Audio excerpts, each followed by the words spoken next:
This is the JWN podcast. Kate Ritchie is a mixed media artist who is constantly exploring new ways to create. She's explored many different forms of art throughout her career and has become known lately for her collage-based artwork that explores the ideas of nature and sacred geometry. She has such a positive and outgoing personality that I couldn't wait to get a chance to sit down and talk with her about art. So I'm confident that you too will be smiling at some point during my conversation with Kate Ritchie. We're rolling. Welcome to the podcast. Thank you so much for having me. I am so excited to talk to you. I definitely get and understand your style of art. Okay. But I didn't know it was. Okay. You know what I'm saying? Like what do you mean? Well, and then doing some research on you, it became obvious to me that that we have a similar quality in that you wanted to take every art class available to you when you were in school. Yes. So I did that in high school. And, and unfortunately, my school was so small that by sophomore year, I was done. Oh, wow. And yeah. Luckily, you went on to college. You had a much bigger well to tap from. And tell me about let's explain real quickly where you are right now with your artwork, because I think it's great. Thank you so much. I'm still kind of all over the place. I would say I primarily focus on mixed media collage, but I also dabble in printmaking, a few different kinds of printmaking, and painting. But mixed media collage is like my one true love, probably. Yeah, and there's an abstract nature to it. Yes, absolutely. And within your painting as well as your collages. Mm-hmm. Yeah, I'm very drawn to pattern and bright colors and abstract forms, and you can see that in all the different media I create with. So. Right. And to a certain degree, there's intention. Like I think there's a lot of when they see some sort of abstract art in any of its forms, even in performance art, they see something abstract and they're like, well, I could do that. Mm-hmm. It's like, yeah, but you didn't. Right. You didn't. And could you actually? Are you right. Sure? and the idea is that you are in fact conveying something, whether it's an emotion or feeling of some sort, or if you're using color, shape, composition, contrast, all of these different elements, texture, right, to convey something that there's just not words for. Right. It's like it's in you and you're getting it out there. Yeah, exactly. I definitely draw inspiration from sacred geometry and tarot cards. You can see a lot of imagery or like nods to tarot. I incorporate the symbol of the archway in a lot of my art. And yeah, so I would say my art is actually pretty spiritual. Really? Yes. Okay, so let's talk about the sacred geometry for Yeah. a second. Look, what does it mean to you? Because what it means to me, I see it as just like geometrical patterns that people kind of, it's almost like artistic conspiracy theory to me. Ooh, okay. That's kind of cool. Because when you start to see like patterns in life, right? And you start looking at geometrical patterns and stuff, and then you start like saying, well, this one's like this one, and this one is different, but they follow the same thing.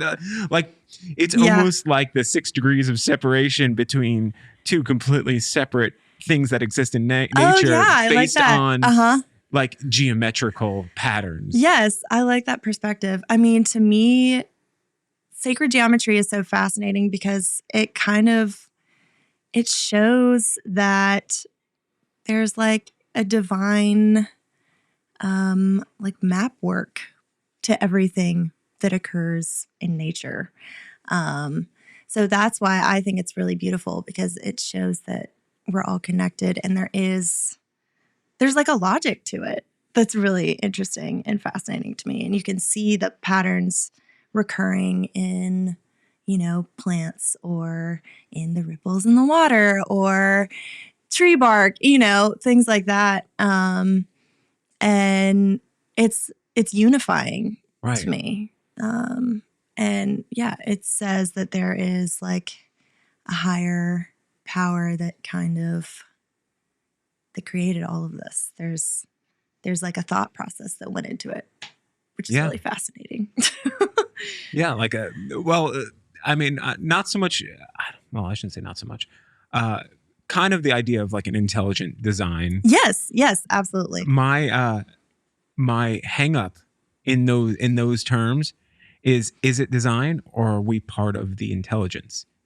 So it's kind of the idea is like, is there a separate entity designing this? Mm-hmm. Or are we part of the entity and we just don't know it? Kind of like your fingernail doesn't know it's part of your body. I think it's both. Yeah. Isn't that great? Like, I think we are all part of this like bigger organism that is the universe. I feel like I need to have like psychedelic music playing as a bed underneath it. Right. Like we've gotten into like the Scooby-Doo territory. Yeah. Like you're going to open up the studio door and smoke is going to come forth. Yeah. But yeah, no. I love this. Yes, that's what I think. Well, because it's... I've come to this point in my life. I'm a bit older than you. Mm-hmm. And I've come to the point in my life where I've realized that knowing that you don't know is like a superpower. I think it's very humbling. Yeah. Honestly. It's very, but to like ponder what if, knowing you don't know doesn't mean you shouldn't explore and try to find out. Yes. And that journey of finding out, I think, is what makes artists so special to me. Right. Because it's like, here you are taking things that exist, like within collages, it might be imagery or shapes or something out of other things that already exist. And then also taking a blank canvas or a piece of wood, whatever your medium is, and putting patterns on there with paint or with screen printing, as you were saying, and printmaking. Yeah. And then combining it all together and it's an exploration for you. Mm-hmm. It is. It definitely is. Yeah. I create the patterns using lino-cut block prints. So I hand carve my own stamps using linoleum, which is a printmaking material. And that's what I use to make the patterned backgrounds.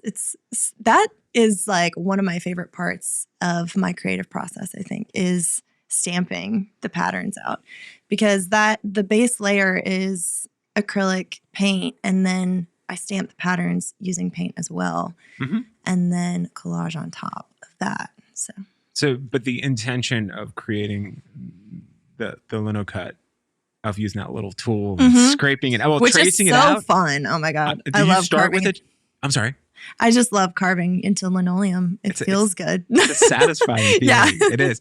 But do you trace something onto it, or do you just freehand it straight from? It kind of depends. I've been trying to incorporate like some more imagery of leaves.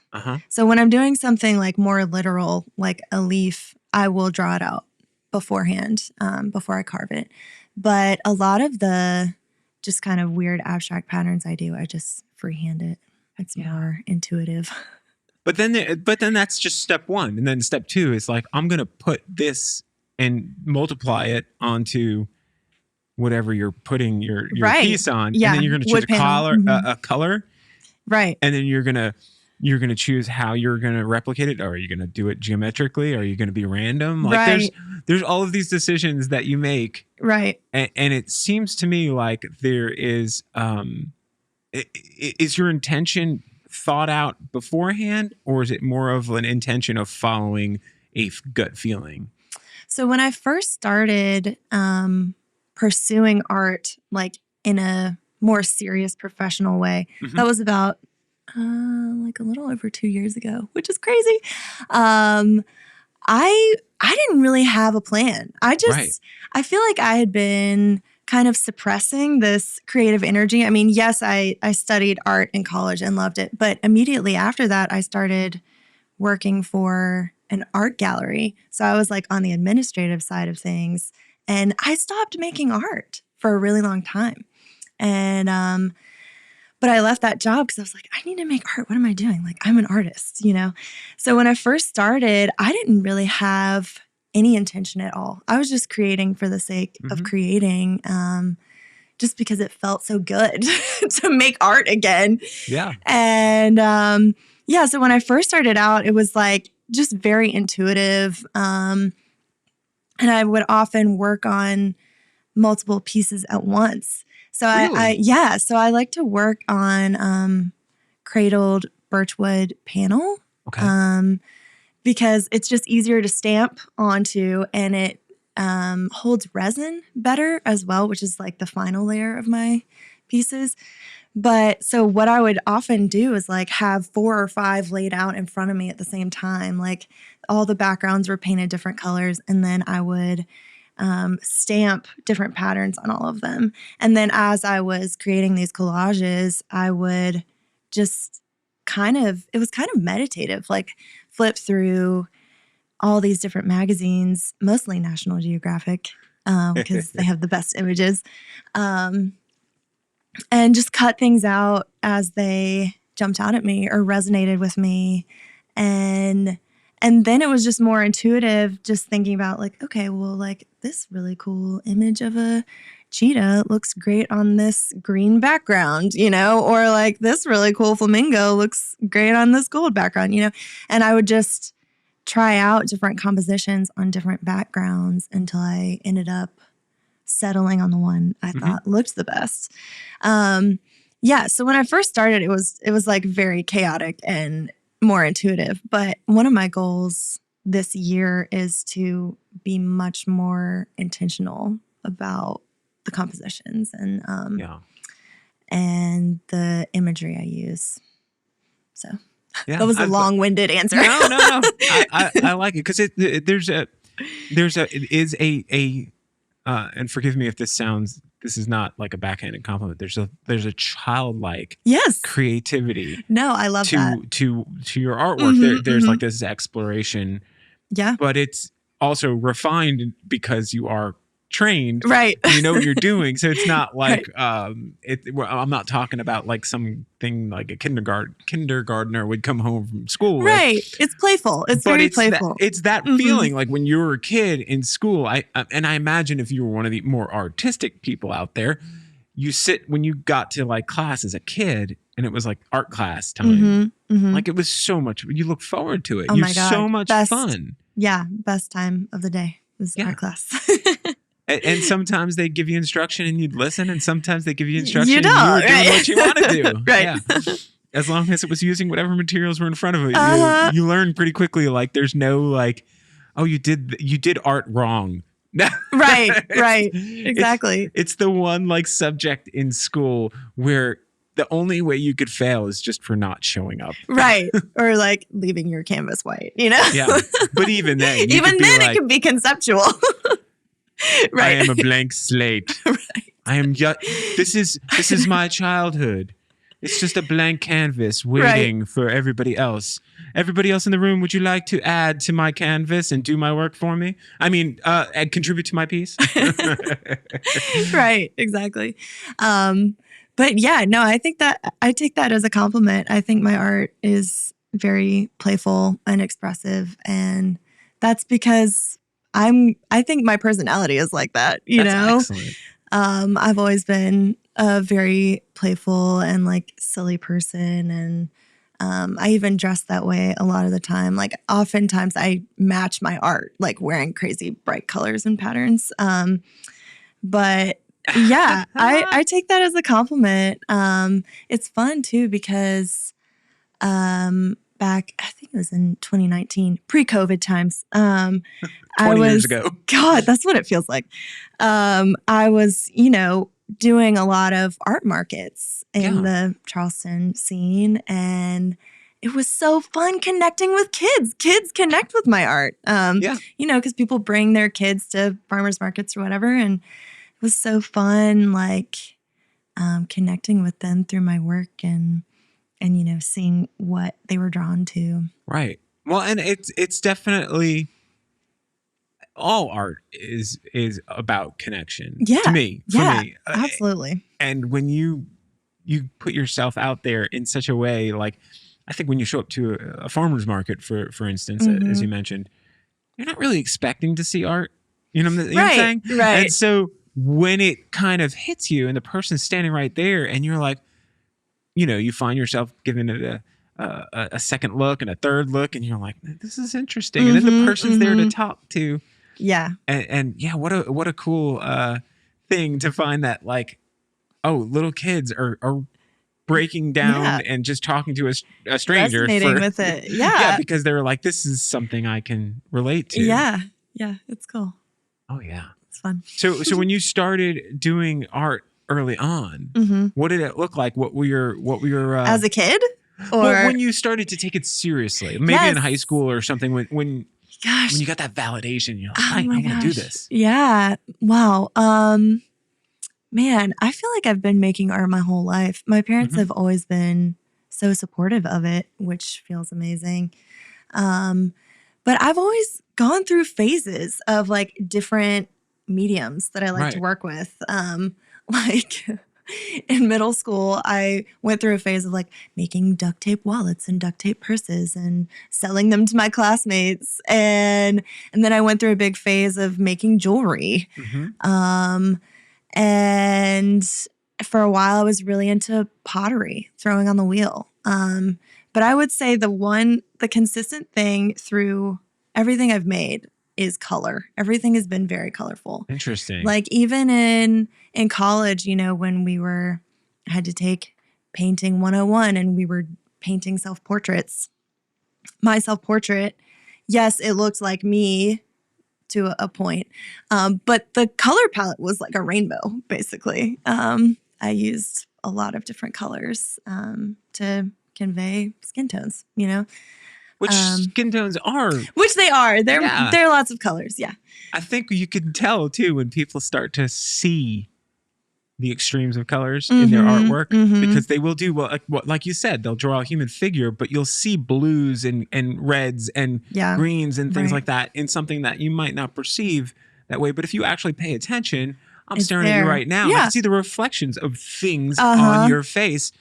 And while I'm not seeing your face and looking at like, oh, she's got a green this or a blue nose or something like that. But if you look closely, you look at the color of the light. And you're like, oh, it's got a blue tone to it. You can see it. Yeah, for sure. But I've always seen art as like a way to explore, which is one of the reasons I didn't have a focus in college. Right. I mean, they encourage that for studio art majors. You focus in printmaking or you focus in photography. But for me, I just wanted to try all of it because all of it is exciting and it's like a fun challenge, it's like a fun new puzzle to solve. So can never really settle on one thing. But collage is fun. Mixed media collage is fun because I don't know, you can go so many directions with collage alone.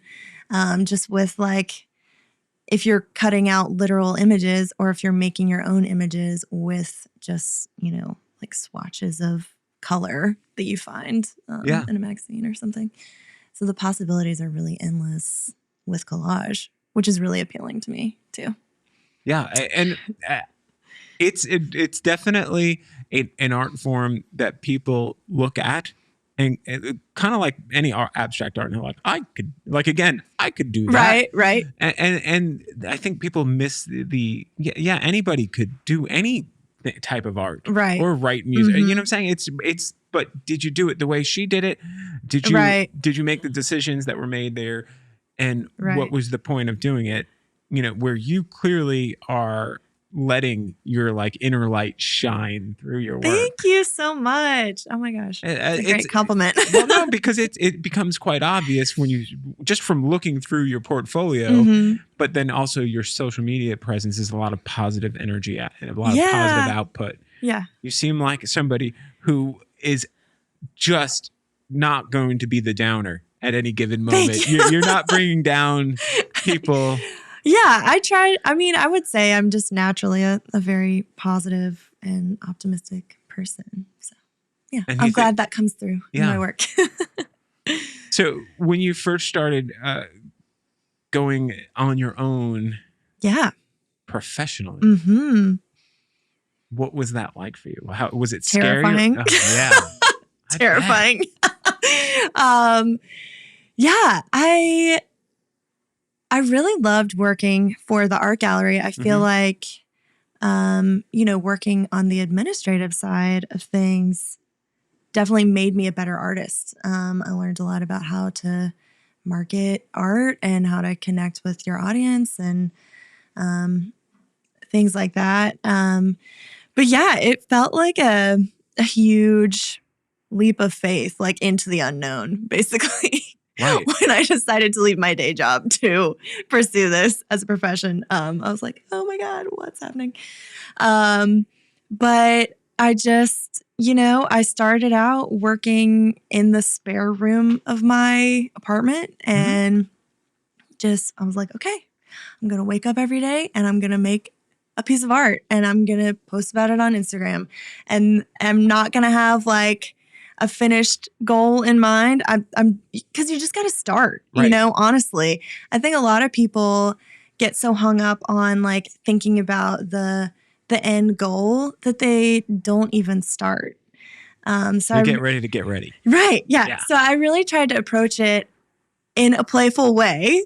Just like, okay, I'm just going to create for the sake of creating and go from there. And I always had, really from day one of moving here, I always had a dream of having a studio at Redux. Love that place. Yeah, oh my gosh. And so I kept like reaching out to them every few months, just being like, hey, I would really love a studio here. And, a few months would pass and like, hey, remember me? Like, here's what I'm working on, And they finally reached out to me and they were like, we have a studio that's open. I was like, oh my God, I can't wait. I can't wait to go get in there. And I would say like once I got a studio space there, I really started to feel like, okay, like this is what I'm supposed to be doing. Like I'm headed in the right direction. It made you feel legit. Yeah, it made me feel legit. It was like very validating. And, I immediately became connected with this local arts community and Redux has already created a lot of opportunities for me, just for like connecting with collectors and, so I would say like once I got my foot in the door with Redux, that was like when I really felt like, okay, I've arrived. Like I'm doing this for real, Let's talk about Redux for a minute. Okay. There, because I don't think I've ever really covered it on this podcast before. Oh my gosh, I love so it. let's give me a brief understanding what Redux is. Oh my gosh, okay. And what it means to. Well, you just kind of told us what it means to you. Yeah. But what is Redux? So Redux Contemporary Art Center is it's an amazing place. They are a nonprofit organization downtown. They're on King Street. They're but more north on King. Yeah. But so they rent out studio spaces to local artists. They have, I want to say, over 30 studios that artists are renting out of. So they have that whole element. They also offer art classes for kids and adults. And they have an exhibit in the front, like main gallery with regional artists that changes on a monthly basis. So they just kind of cover a lot of things in the art world, but I would consider them like the main art hub in Charleston, really. And they're a great resource for just connecting emerging and established artists to the Charleston community. It's like a great starting point for emerging artists. And it's just this giant community of different types of artists. Yes. And that's the cool thing too. I mean, they have such a diverse group of artists in there. I mean, there's people who work with glass. There are more traditional painters. There are mixed media artists. They have photographers in there. It's like the whole spectrum. Jewelry makers. Yeah. So it's a really cool community to be part of. And yeah, I was just thrilled when I was able to get a studio there. when you started in there and you started to see the caliber and the type of work around you, what kind of effect did that have on your actual art? Being as someone who's been doing this your whole life. Yeah. Oh, that's a good question. I would say, yeah, it was definitely very inspiring just being around all of these other creatives. And it's been nice to exchange ideas with the other artists too. Just being like, okay, oh, have you heard about like this opportunity? Like maybe we should apply to that. Or how are you marketing your art? Like it's like more of the businessy side of things. Right. I feel like I've been able to get advice from other artists around that. I fantasize about like artists walking around there and seeing somebody in the middle of doing something and like picking up a technique or something to be like, oh, I didn't know that. Oh, I don't do it that way. Right. Kind of like, if you're a musician and you watch another musician play something a certain way and you're like, oh, I never would have thought to do it that way. Right. Like that never occurred to me. Yeah. Yeah. So it's because art is so, it's such a singular thing for a lot of traditional art. It's usually an artist in a space by themselves and they're isolated from other artists unless they're collaborating. Right. So here's the situation, like you said, you got upwards of 30 different studio spaces. And at any point they could overlap. Yeah, that's true. Is it so? But you're saying it's more on the opportunity and business side that at this point that you've kind of. Yeah, I would say I've exchanged some ideas around resin because resin is like a whole beast of its own. But it hasn't really influenced like the art that I'm making. Right. Per se. But yeah, more of like just exchanging ideas of like the business side of being an artist. Well, speaking of speaking of that business side, you when you were working at a gallery, you got this valuable lesson that I think most artists don't get to see. Oh my gosh. That side of the art world. So yes. And you decided to continue to be an artist after that, which I mean, which is saying a lot about whatever gallery you were working for. Yeah, so it was Charleston Artist Collective. They're still around. They're in Mount Pleasant. They're beautiful, beautiful art gallery. You should go there if you get a chance. But I would say working with other artists taught me how to be a more professional artist. Right. This is not a jab at anyone, but that's why I brought it up. Yeah, it's a skill that's not really taught as much. Yeah, like when you think of the stereotypical artists, they're kind of scatterbrained, not very organized, and I experienced a lot of that working at Charleston Artist Collective. It was really hard wrangling all the artists, getting them to, because there, the artists are expected to submit new work on a monthly basis. And it was just always really hard to get people to like meet their deadlines and to, always label their work and things like that. But after working there, I was like, okay, I'm going to be really organized, like, because I know what it takes for a gallery, like an art director, to put together a show. They're going to need all of this information from me. Like I have to make sure my art is finished and wired and, I have to meet the deadlines. And I think I learned a lot of valuable lessons through that job just around like how to maintain a positive professional relationship with art galleries.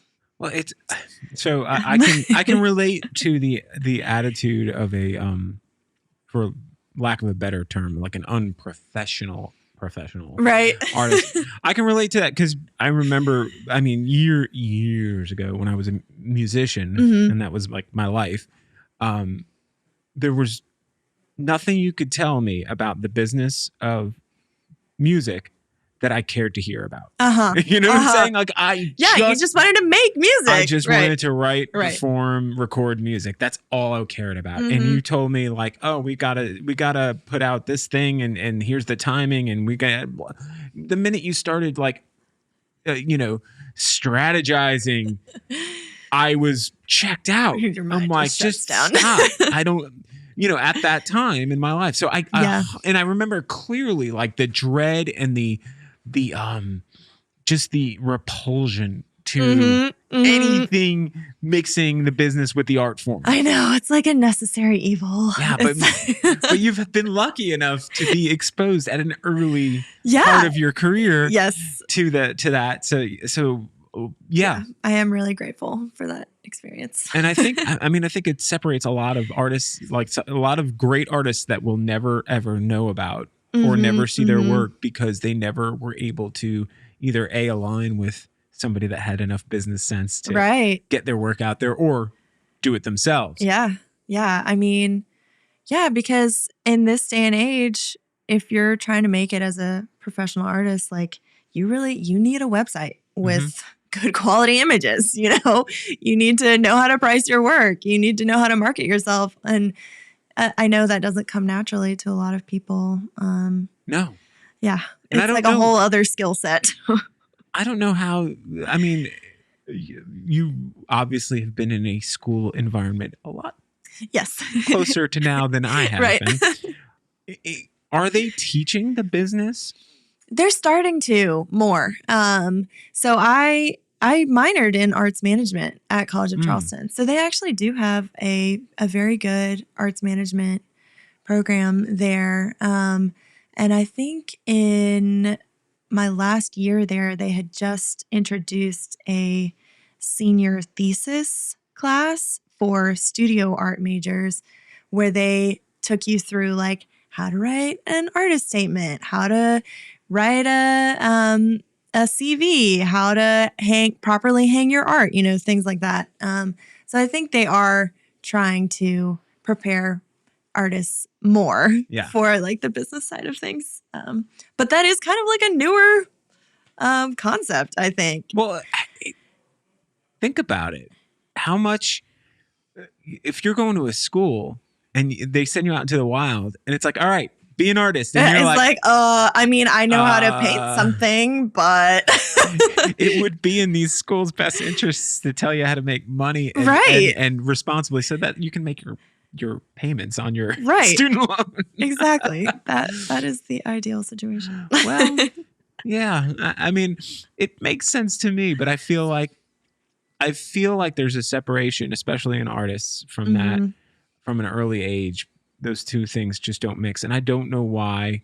I don't know what it is, but I know it's real. Yeah. As I just explained. Yeah. But I think it's funny because you know, hindsight is always 20/20, and you think like, if I had the sense now, the business sense now, and I could apply it to the old version of myself, right? Like, I don't know where I'd be right now. Yeah. Who knows what I would be doing? Like, I don't know what my career path how it would have changed if I had known all that stuff early on. And it's like, when do you start telling kids? Do you start telling kids when they're like opening up that 64 color crayon box and be like, listen now. Right. How are you marketing this piece? Are you going to frame it? Or right. like, no. What's the end goal? Yeah. How are you going to approach galleries? But even on a microscopic level, just putting the idea that that there's value to what you're doing. Yes. Because I think a lot of people undervalue their work. Yes. And it's a tricky situation because you don't want to overvalue early on, but you also don't want to be stuck in a trap where you can't get out of that situation of being undervalued. I know it is really tough figuring out how to price your work. I think it's important to like know your audience as well, which it takes a while to even establish your audience, I would say. But I like to err on the side of like starting a little bit lower on the price point and then, working your way up as you build a larger audience and and maybe have you've established yourself a little bit more Right. in the art world. Well, it feels like there are some people out there now who, and this is not any fault of them, this is not an accusatory thing, but people who are very good at gaining a following. Yeah. Mm-hmm. And then they can turn around and now they've got, you know what I'm saying? Yeah. They've got people who are going to buy whatever they put out there. So you can put out something, whatever it may be, if you have X amount of followers that are actual like loyal followers. Right. And they will consume it. It is really interesting. I know Instagram is like a puzzle. It's so crazy. I feel like it's a really awesome tool for marketing art because it is, naturally like a very visual social media platform. But it's like the algorithm is constantly changing or whatever. Like, what does that even mean? And people, I don't know. People I don't even always know try to stay one step ahead of the algorithm. I know. And like now reels are a thing. And I'm like, okay, I guess I need to make a reel. Like trying to figure out how to stay on top of it. Yeah, you get that sigh of fresh air like, well, I guess if I do the reels, that means I don't have to learn how to use TikTok. Right? I'm like avoiding TikTok. I refuse to get a TikTok, but reels is like the next best thing, I guess. Well, there's this stress about social media in general because it's like, is it too late to even become profitable on any of these current platforms? Or do you have to be do you have to dive headfirst into whatever the new thing, the new platform, like right now, Clubhouse is blowing up. I don't even know what that is. Exactly. What even is that? And that's an audio platform. It's almost it's almost like a Zoom meeting that's like open to anyone with just audio. So you will have like people will create a room and then you can have as many people want to join the room just to listen to a conversation. And then whoever created it can like invite people on stage and let them talk and have a discussion. So it's almost like if we had a podcast here with an internet audience listening and commenting. Oh, weird. And sometimes being pulled up on stage and involved into the conversation. So it's interesting concept. And I can't wait to see what the name of like Instagram's version or Facebook's version when they steal it. Right. But, because they will. Of course they will. Because it's, anything that gains a little bit of popularity, they're like, we're either going to buy I'm going to buy it or steal it. Yeah. But dude, that stress of trying to get into the new thing and get ahead of the curve because you're like, well, if I get into this new thing early enough and I can establish myself, then maybe I can ride the wave and become, you have like one of the pioneers. I was, I saw it popped up on my TV yesterday, the Periscope app. Oh my gosh, I remember Periscope. I never used it, but I remember it. Feels like 10 years ago. Yeah.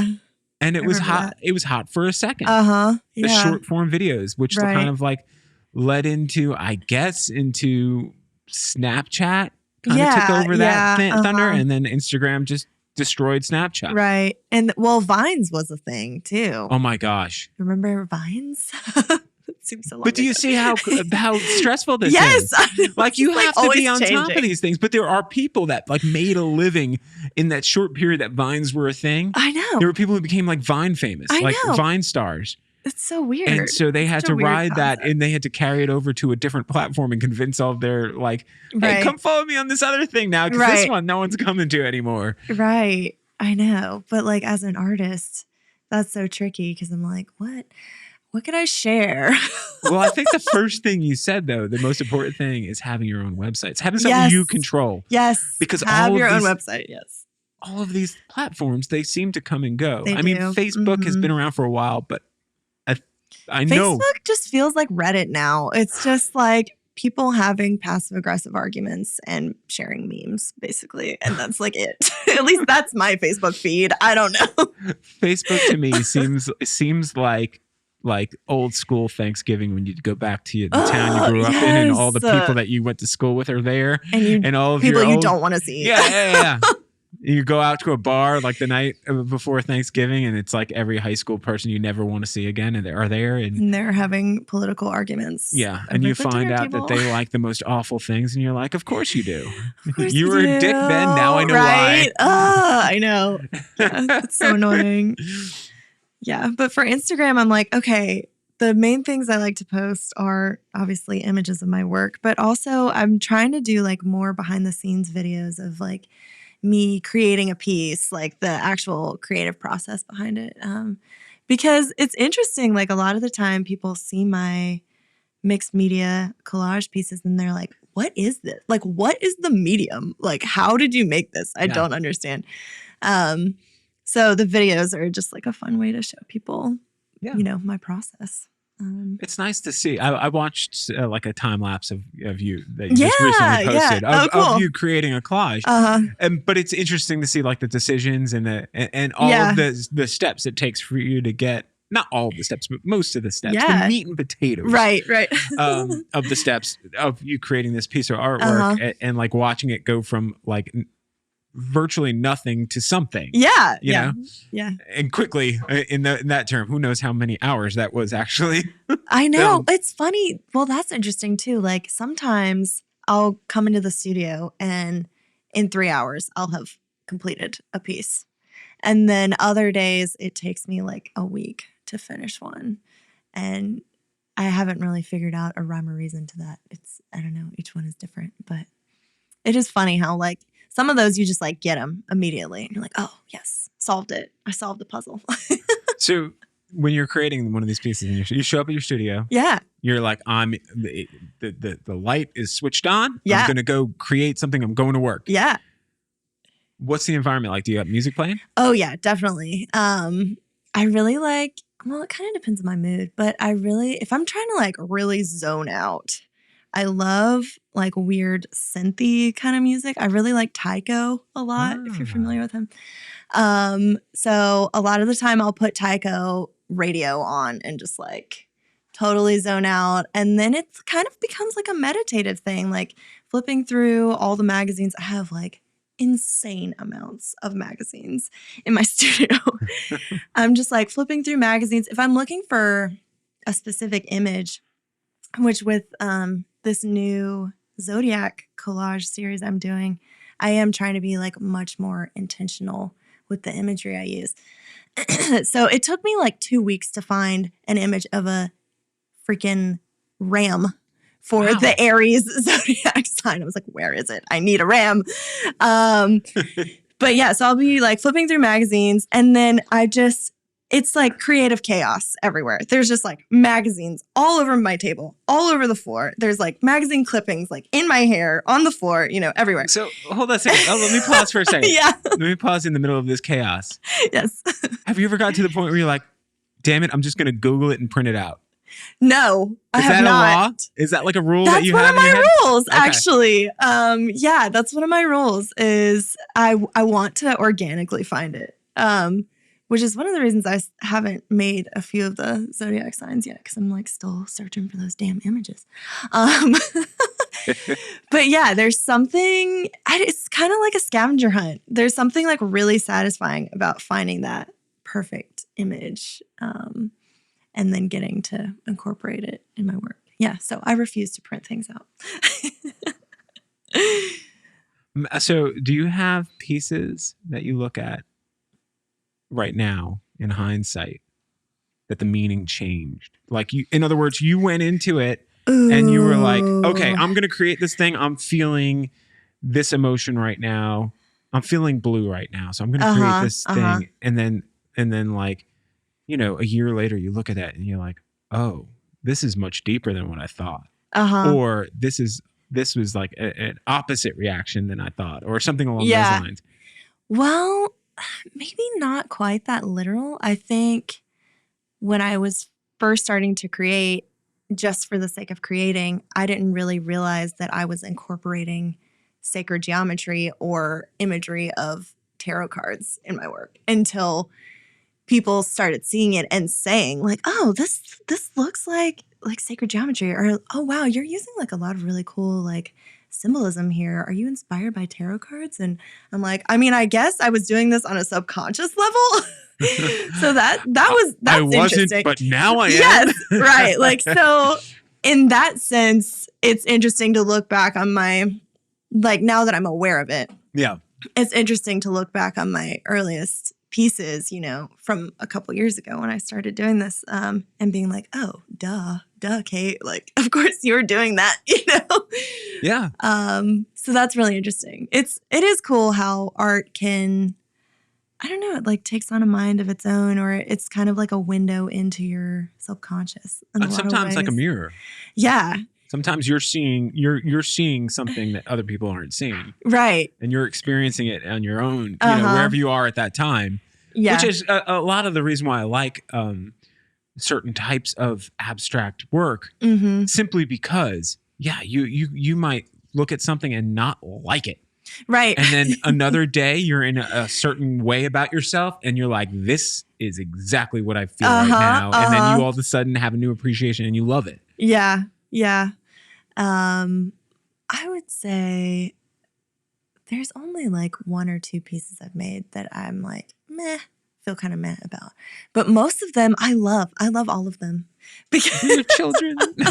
What? They're your children. They are. I mean, like, they're a part of me, and it's just like pure, free expression, and it just makes me feel happy when I look at my work, and really happy when other people like my work. Yeah. So when do you have a difficulty parting with certain pieces? Not at all. I love that. I really don't feel attached to any of my work. It's like I get so excited when somebody resonates with it and wants to take it home. And I'm like, because it's like a little piece of my heart, that I get to share with them. And I'm just like, oh my gosh, you're going to see this every day and it's going to bring you joy. And that, to me, is like the whole reason I do what I do, Yeah. It's weird coming from a musician's standpoint. Yeah. Yeah. If I write a piece of music, right, and let's say I write a song, and even though I put it out there and now it's out there for anyone to interpret or take or reject however they feel about it, it's at that point it's theirs. Well, like once you put it out there, it's out there. It's theirs. Right. But there's not like I can't just give it away to somebody and remove it from my life. In other words, it's what I'm saying? Like always there for everyone to with experience. A physical piece of artwork, you're literally taking this piece of your soul and tearing it out of your possession and giving it to them. Yes. And so you're literally giving of yourself, something that can't be replaced. And I find that so beautiful. Especially when you can do that with the feeling of happiness. Like, it brings me joy. Let me rip off this chunk of my flesh and give it to you. This is part of me, part of my soul. Yes. It feels good. It feels good to me. It's like it's just a way. It's a way to connect with people, and that feels good. I like connecting with other people, so that's why I like it when people buy it. All right. Here's a tricky one. Okay. Here's a good one. Because I don't know where this would lie within your rules. When is a piece actually finished? Have you ever had a piece sitting around that you just started to like, you know what? I think I want to change this. Even though you've already done you've already finished it. Well, the thing that's interesting about the collage pieces specifically is that the final layer is resin, right? Which makes it very permanent, and you can't change it. but you could add another layer of resin. I could. That's true. I could go back. I haven't ever really felt that way with my collages. Sometimes I feel that way with my paintings. Yeah, it's like more of a feeling. It's like so. It's hard to really explain when I know a piece is finished. It's a feeling, really. Like when I look at it, it just feels like the puzzle has been solved. But some pieces, it takes me a while to get there. And then, like I was saying earlier, some they just like immediately come out. I'm like, yes, it's done. But it's funny. I have this one really big canvas. Like I don't even really work on canvas very often, but I have this one big canvas from college actually that a college assignment was to do a self-portrait. So it's huge. It's like, I don't know, 4 feet by 5 feet or something. And I had this canvas for a really long time with like a self-portrait on it. And I just started painting over it. Like anytime I just need some freedom. Because, cutting out little paper images is like very meticulous. And so every now and then I'll just like want to let loose on this canvas and I'm always painting over it. Yeah. So that's one piece that never feels done because. But that's like an exercise. It is it's a piece of exercise equipment for you. It really is. Like anytime I want to get my creative juices flowing or like just loosen up or do something different from, being hunched over my table, like cutting out this tiny image from a magazine. And for people you're listening, so you're not seeing this, but she's like physically imitating what it's like to cut stuff, I'm be like hunched over. But when she talked about her canvas, she opened up and she did this broad brushstroke motion with her arms. So it's definitely like a freeing, like, oh, I get to move my body. I get to like really, because you're very, for a lot of collage work, your source material is never going to be small. Extremely large unless you're cutting up the sides of billboards. Right. So I'm like most of the time seated for multiple hours and like using scissors and giving myself carpal tunnel, basically like cutting out these images. But on this big canvas, it's so fun because I'll have like taiko blasting in my ears. I'm standing up, I'm dancing a lot of the time and like just throwing paint around and that feels really good. It's just like a fun way to loosen up and do something different. But I don't know if that painting will ever feel done because I'm just always painting over it. Yeah. Well, I mean, and maybe that's maybe the point of it is it's never to be done. Right. Yeah. Kind of like us. Right. We're ever cooked, evolving, always changing. Oh, that's so wonderful. I do like this. So going forward right now, what is something that you are looking forward to in the art world? Consider, and I know the obvious is like we want things to go back to normal, so to speak.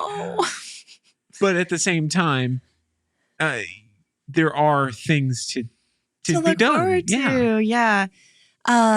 Well, I'm doing a solo show at Redux. So they have No way. Yeah, they have, their main gallery in the front, but they also have like a gallery in the middle of the building that's reserved for studio artists.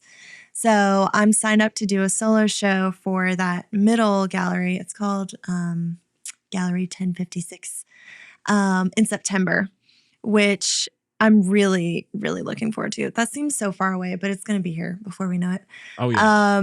And that's what the Zodiac sign collage series is for. So I'm creating that as a whole body of work. And I also want to make some larger paintings to incorporate with that because the Zodiac pieces are only 10 by 10.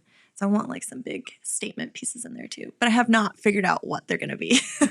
I have time. I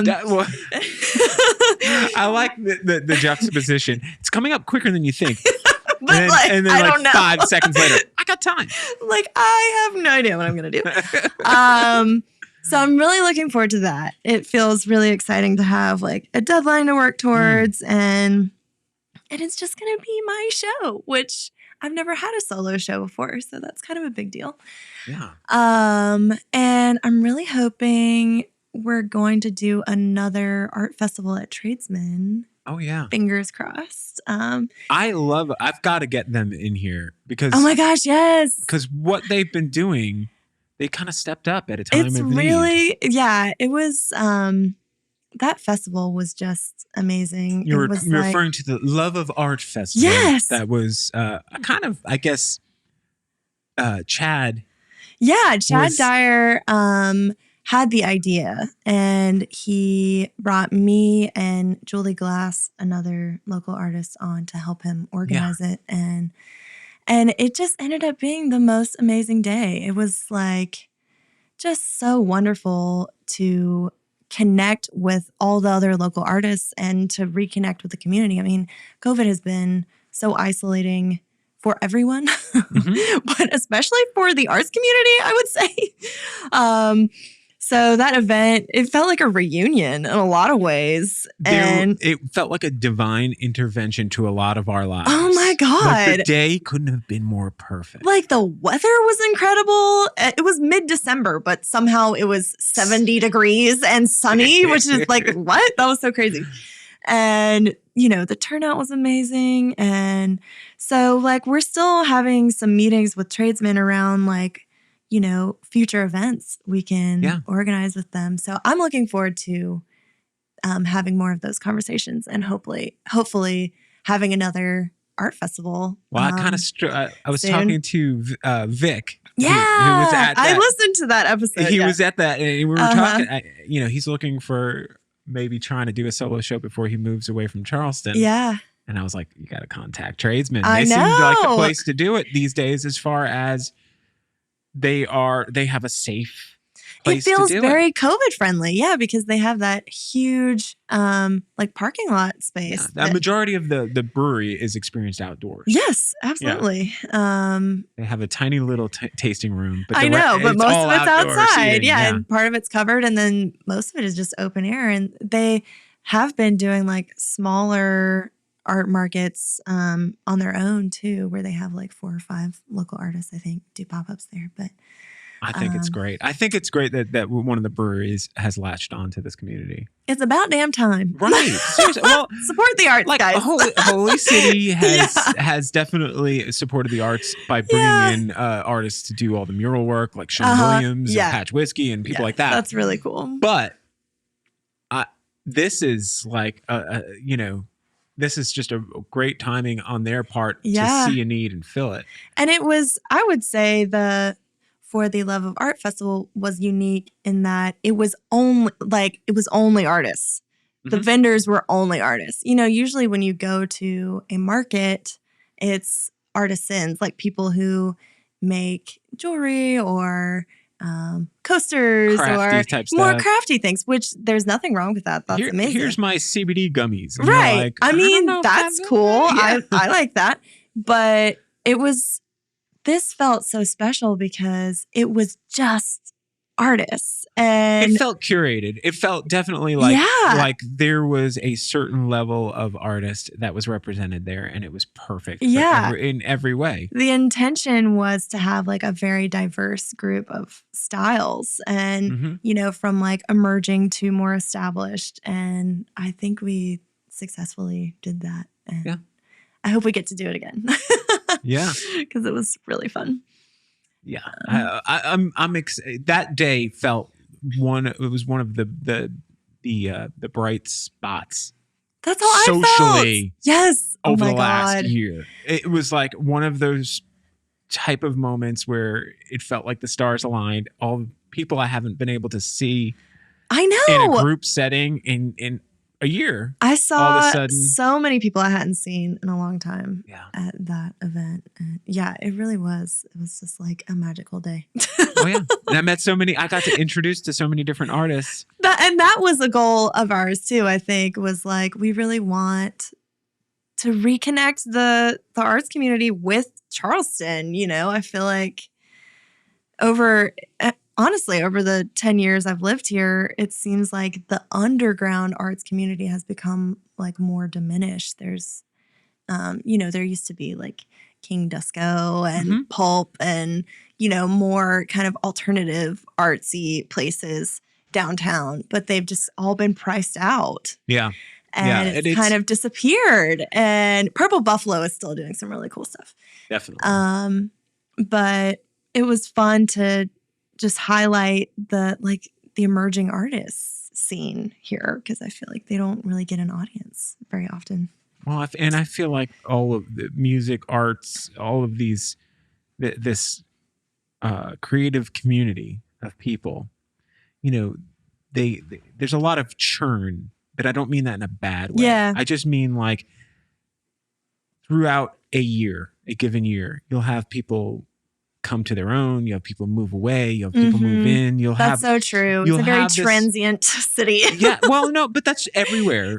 For the most part. Yeah. You're especially in the creative community. You're going to have people coming and going. You're going to have people changing and shifting, and people soaring in popularity, or whatever the situation, but it's like water. It's just flowing constantly. Right. And I feel like the water went stagnant Yeah. for a year because no one had the ability to experience it in a way that we all knew. And the virtual way of doing things, it's okay. But it's not the same. And it's still very much in its infancy. Yeah. But yeah, it's not the same. There's that physical connection, which I think to a certain degree with your art style, there's a physical connection to it because you're taking other things that exist and physically manipulating them into something else. Right. But there's a physical thing. So even you taking a picture of one of your pieces and putting it on Instagram, it doesn't convey the same way. No, as in person. It doesn't. Yeah. It doesn't. I can't fully appreciate it. It's true. The tactile nature. I think I realized that when I saw Shepard Fairey's work. Oh yeah, because you think of his work. I've got a piece of his from when he was at the Halsey Institute doing a show. I went to that show. I was just about to say that. Yeah. I'm a big fan. but most of us have experienced his art either through pictures on the internet or screen print. Right. But when you go to see his actual the handmade one-offs of his work, which will still be based with a screen print, but maybe he'll do something else with the medium completely to change it. A lot of collage. Yes, there's so many layers and textures. Yeah, you're like, oh, this is on like newsprint, and then and it's all. I loved that show. It was cool. And then he has sculpture, which I didn't even know he did, like brass sculptures and things like that. And I'm like, who even knew? But you can't experience it online properly. Yeah, not the same way. When you see it in a show like that, where there was the sculpture, there was the images, there was the he had film going of him out and about creating murals and stuff like that. So cool. Yeah. And then and then there was murals around the city that he got commissioned to do. My gosh, and then there's stuff he did that was not so commissioned. Right. Because he's Shepard Fairey. Yeah. But it was an exciting time around the show. But to experience it in person is so different than anything you could expect. Yeah, absolutely. And I think getting to see like the whole exhibit of his work has a really powerful impact too. Like you can only really experience that in person, like seeing all of his whole body of work like in one place, Yeah. I feel that there's that during that show we were talking about the For Love of Arts Festival. It was one of those feelings of like, hey, we've been kind of consuming our stuff in a very singular fashion, and all of a sudden here's a group of artists that are really, well established in their own right. And you got to experience it firsthand. Yeah. And I remember walking past booths and getting something just catches my eye. Something jumping out at you. And I loved because I was just in such a great mood. I would just walk up to like somebody like you and just be like, tell me about this. Yeah. Let's have face-to-face connection for the first time in a year. Yeah. Yeah. It's definitely a thing that we have to look forward to. I know. To have more of that. That. Thank you. Yes, I'm looking forward to more in-person art events for sure. And creating art with more intention. I'm really excited. That's going to be a really fun challenge for me this year, is to just be more intentional with the imagery I incorporate in my work and even the color palettes. I want everything to have a deeper meaning and more symbolism, more intentional symbolism to it. Well, let me ask you a question, because you are an outwardly positive person. Yeah. And you are like a walking ray of smiling sunshine. Gosh, thank you. Right? And I love when you pulled up today and you're wearing this mustard colored hat. It's my favorite hat. Bright, it is just like, exactly. Perfect. Yeah. That's exactly how I would expect you to enter a room. Thanks. Have you ever used your art that you create to get through some sort of tough time in your life? Oh my gosh, absolutely. Art is definitely a tool for just processing emotions in general. I would say, so I'm kind of coming out of getting over a hard breakup. Mm. Probably not going to be over it for a while. We were together for 4 years. That's a long time. Yeah, we broke up about 6 months ago. So still kind of new. But yes, absolutely. So after he moved out, one of the first things I did was turn to art and painted a giant mural in my apartment. Wow. And it just felt so good to just channel all of that grief and sadness into this. It's a mural of a Luna moth, and it really resonates with me. Well, I just love the moon in general and the symbolism behind the moon. I have a moon tattoo. Because to me, the moon, like, I just love how it's cyclical, you know, and every full moon I view as like a fresh start. And the Luna moth ties into that imagery and symbolism with the moon. And it's also a symbol of like rebirth, you know, like, or just like a butterfly. A butterfly coming out is a symbol of rebirth. And so I really wanted to paint that in my apartment to just be like, okay, you're gonna emerge from this new. You're gonna emerge from this like a Luna moth, you know. And I get to see that every day. Well, and you also transformed the yes, space it's you shared with them. transformative. So now it's you've very moved transformative. Yeah. Well, physically, you've moved past, like, instead of looking at a home and thinking of like memories being sparked from pre-mural. Right. Now you have transformed your home to something positive, something new, like moving forward. Mm-hmm. Yeah. So I would say art is a very powerful tool. It just feels so good to, like, whatever emotion you're feeling, it feels so good to channel it into making something physical.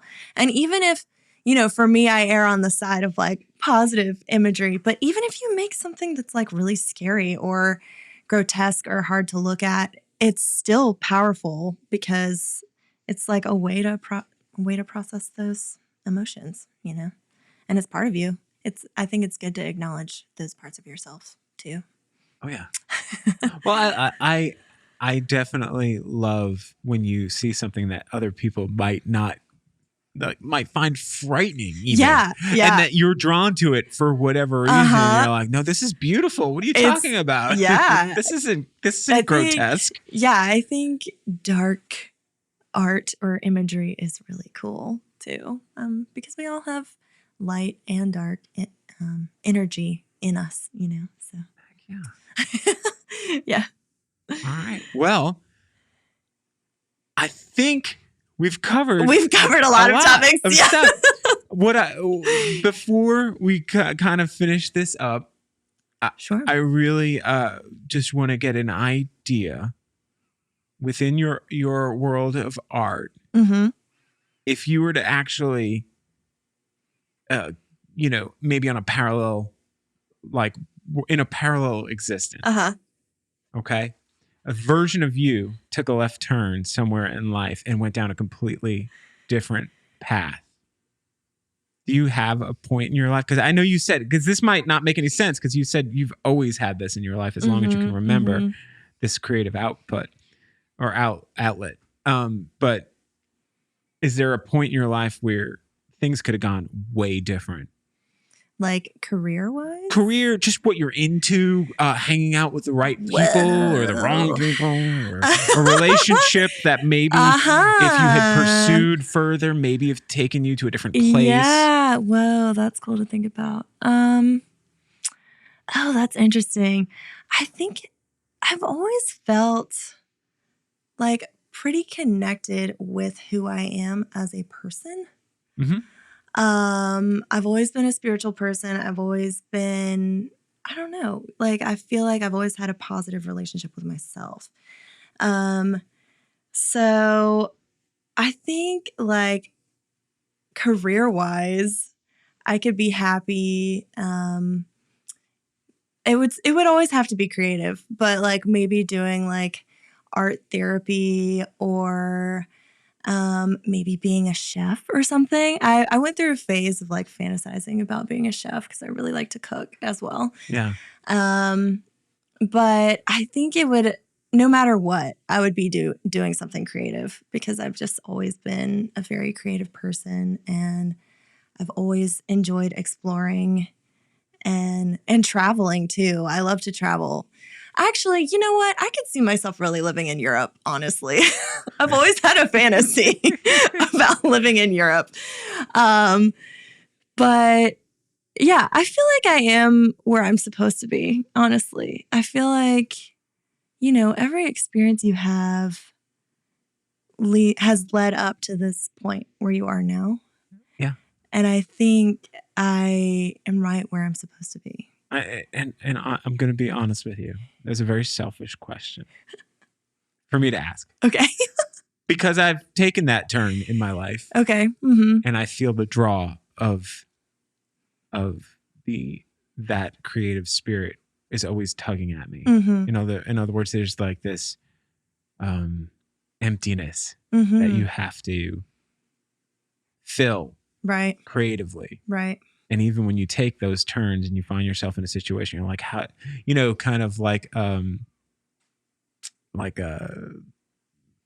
Talking Heads lyric of just like, how did I get here? This is not my beautiful wife. This is not my beautiful house. Yeah. Like that midlife crisis of like, right. Like, wait a second, I was supposed to be this person and now I'm not. How did I get happen? here? And but I feel like that thing that's inside of people who communicate through creativity mm-hmm.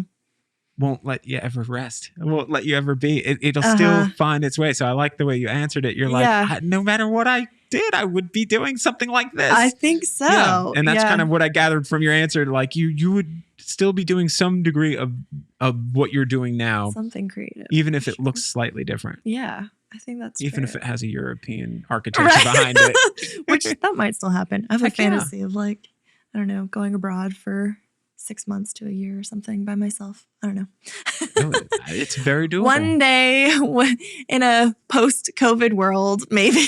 Yeah, it's very doable. All right. So let's talk about how people can find you. Yes. Okay. So I have a website, which is KateRitchieStudio.com. Ritchie is spelled Ritchie. People always leave out the T. So KateRitchieStudio.com. I also have an Instagram and a Facebook, which are also Kate Ritchie Studio. And I also have a Patreon account, actually. Really? Yeah. Still trying to grow a following on there, but that's another fun way to connect with me as an artist and to support me as an artist. So that is patreon.com/Kate Ritchie Studio. So it's all about the Kate Ritchie Studio. Yep, all about the Kate Ritchie Studio. I love it. Well, Thank you so much for doing this. Thanks for having me. This has been really fun.